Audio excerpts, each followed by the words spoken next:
Fat லாஸோட ultimate secret calorie deficit. Calorie டெஃபிஷிட்னா என்ன, எவ்வளோ கேலரி டெஃபிஷிட் ஒரு நாளுக்கு நம்ம பண்ணால் ஃபேட் லாஸை ஃபாஸ்ட்டாக அச்சீவ் பண்ண முடியுன்றத இந்த வீடியோவில் பார்க்க போகிறோம். Hi, welcome to gym school. நம்மளோட ஃபேட் லாஸ் ஃபைல் சீரீஸோட எண்டுக்கு ஆல்மோஸ்ட் நம்ம வந்தாச்சு.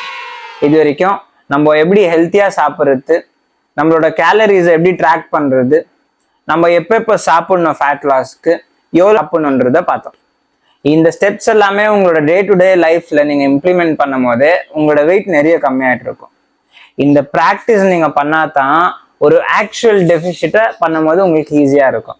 ஏன்னா உங்களுக்கு ஃபர்ஸ்ட் ஏபிசிடி தெரிஞ்சாதான் ஒரு வேர்டு ஃபார்ம் பண்ண முடியும். அந்த வேர்டு ஃபார்ம் பண்ணாதான் உங்களுக்கு சென்டென்ஸ் ஃபார்ம் பண்ண முடியும். நீங்க எடுத்த உடனே ஸ்டார்டிங்கே டெஃபிஷிட் உள்ள போயிட்டா ரொம்ப கஷ்டமா இருக்கும். ஃபேட் லாஸ் கண்டிப்பா பண்ண முடியாது. சடனா நம்ம ஒரு டெஃபிஷிட்டை உருவாக்கும் போது, அதாவது நம்ம சாப்பிட்றத விட கம்மியாக சாப்பிடும் போது ஃபேட் லாஸ் ரொம்ப கஷ்டமாக தெரியும்.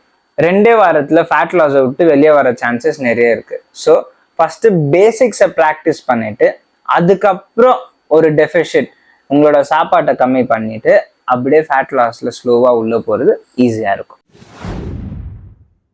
கேலரி டெஃபிஷிட் டீட்டெயிலாக என்னன்னு தெரியணும்னா நம்மளோட ப்ரீவியஸ் வீடியோஸை செக் பண்ணி பாருங்க. இல்லை ஷார்ட்டாக எக்ஸ்பிளைன் பண்ணோன்னா உங்களோட பாடி வெயிட் எவ்வளோ இருக்கோ கரண்ட்டாக அதை அப்படியே மெயின்டைன் பண்ணுறதுக்கு நீங்கள் எவ்வளோ சாப்பிடணுமோ அதை விட கம்மியாக சாப்பிடும் போது கேலரி டெஃபிஷிட் உருவாகுது. இந்த கேலரி டெஃபிஷிட் நீங்கள் மெயின்டைன் பண்ணாதான் வெயிட் லாஸ் நடக்கும். இந்த கேலரி டெஃபிஷிட்டும் வெயிட் ட்ரைனிங்கும் ஒன்றா கம்பைன் ஆகும்போது தான் ஃபேட் லாஸ் நடக்கும்.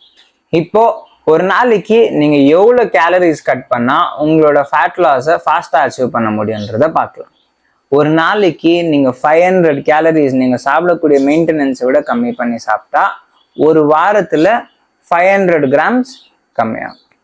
அதுவே நீங்கள் 1000 கேலரிஸ் கம்மியாக சாப்பிட்டீங்கன்னா ஒரு நாளைக்கு ஒரு வாரத்தில் 1 kg கீழே போகும். இப்போ நீங்கள் கேலரி கட் பண்ணிட்டு நான் ஃபேட் லாஸ் டயட் உள்ள போகிறதுக்கு ரெடியாக பண்ணும் போது நீங்கள் 1000 கேலரிஸ் கட் பண்ணால் இல்லை ஒரு 750 கேலரிஸ்ட்டை கட் பண்ணால் கூட அது ரொம்பவே ஜாஸ்தியாகிடும். இவ்வளோ ஜாஸ்தியாக நம்ம கட் பண்ணால் நிறைய ப்ராப்ளம்ஸ் வர சான்சஸ் இருக்குது. ஹார்மோனல் இம்பேலன்ஸ், எனர்ஜி லெவல் கம்மியாக இருக்கும், மசில் லாஸ் ஆகும், இம்யூனிட்டி கீழே போகும், இவ்வளோ ப்ராப்ளம்ஸும் வர சான்சஸ் இருக்குது. இதுவே நீங்கள் 100 to 150 கேலரிஸ் கட் பண்ணிவிட்டு நான் ஈஸியாக போகிறேன்னா உங்களோட ஃபேட் லாஸ் ஜர்னி ரொம்ப நாள் எடுக்கும். ஒரு வாட்டி ஃபேட் லாஸ் நடக்க சான்ஸே இல்லாமல் கூட போகலாம். ஒரு பர்ஃபெக்ட் கேலரி டெஃபிஷிட் ரேஞ்ச் எங்கத்துலேருந்து எங்கே வரோன்னா ஒரு 250 கேலரிஸ்லேருந்து 400 கேலரிஸ் கட் பண்ணால் உங்களோட ஃபேட் லாஸ் ஈஸியாக இருக்கும், நல்ல மசில் ரிட்டென்ஷன் இருக்கும், எனர்ஜி லெவல் எப்போவுமே ஹையாக இருக்கும், உங்களோட மெட்டபாலிசம் எப்போவுமே நல்லா இருக்கும், ஃபேட் லாஸ் ஜர்னி ரொம்பவே ஈஸியாக போகும். ஸோ ஃபேட் லாஸ் பண்ணுறதுக்கு கேலரி டெஃபிஷிட் எப்படி பண்ணணுன்றதை கற்றுக்கினேன். நான் இப்போ வீடியோ விட்டு வெளியே போகிறேன்னா ஒரு நிமிஷம் வெயிட் பண்ணுங்க. இதுக்கு மேலே தான் முக்கியமான ஒரு பாயிண்ட் இருக்குது. நீங்கள் கேலரிஸை கட் பண்ணி ஆக்சுவல் டெஃபிஷிட் டயட், அதாவது ஃபேட் லாஸ் டயட் ஸ்டார்ட் பண்ண பிறகு உங்களோட வெயிட்டை எவ்ரி வீக் செக் பண்ணுறது நல்லது. ஏன்னா சில வீக் உங்களோட வெயிட் கீழே போகாமலே இருக்கலாம், இல்லைன்னா ரெகுலராக கம்மியாக இந்த வீக்குக்குன்னா கம்மியாகவும் ஆகலாம். ஏன்னா பாடி அடாப்ட் ஆகிடும். அதாவது நீங்கள் கம்மியாக சாப்பிட்றதுனால உங்களுக்கே தெரியாமல் உங்களோட ஆக்டிவிட்டீஸை பாடி கம்மி பண்ணி வச்சுக்கும், இல்லைன்னா உங்களோட மெட்டபாலிசமை ஸ்லோ பண்ணி வெயிட் லாஸை நடக்க விடாமல் பார்த்துக்கும். இந்த சினாரியோவில் நீங்கள் ஒரே ஒரு விஷயம் பண்ணால் உங்களோட ஃபேட் லாஸ் திருப்பி கிக் ஸ்டார்ட் ஆகும். நீங்கள் எவ்வளோ சாப்பிட்டுட்டு இருக்கீங்களோ ப்ரெசென்ட்டாக அதுலேருந்து ஒரு 200 to 250 கேலரிஸ் இன்னும் அடிஷ்னலாக கம்மி பண்ணால் உங்களோட ஸ்டாக்னண்டான வெயிட் லாஸ் திருப்பி கிக் ஸ்டார்ட் ஆகி பெட்டராக வெயிட் லாஸ் ஆக ஸ்டார்ட் ஆகும்.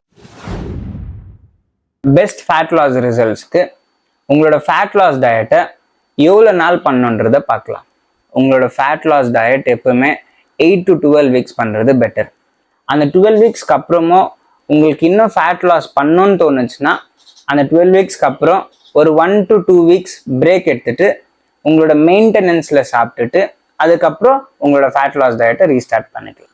அந்த 1 to 2 வீக்ஸ் பிரேக் உங்களுக்கு ரொம்ப முக்கியம். ஏன்னா அந்த 1 to 2 வீக்ஸ் பிரேக் தான் உங்களோட பாடியை மெட்டபாலிக் அடாப்டேஷன் ஆகாமல் பார்த்துக்கும், உங்களோட கிளைக்கோஜன் ஸ்டோரேஜை ரீப்ளேஸ் பண்ணும், உங்களோட மசிலை ப்ரிசர்வ் பண்ணும், முக்கியமாக டயட் ஃபட்டிக்லேருந்து உங்களை வெளியே வர ஹெல்ப் பண்ணக்கூடியது அந்த 2 வீக் பிரேக் தான்.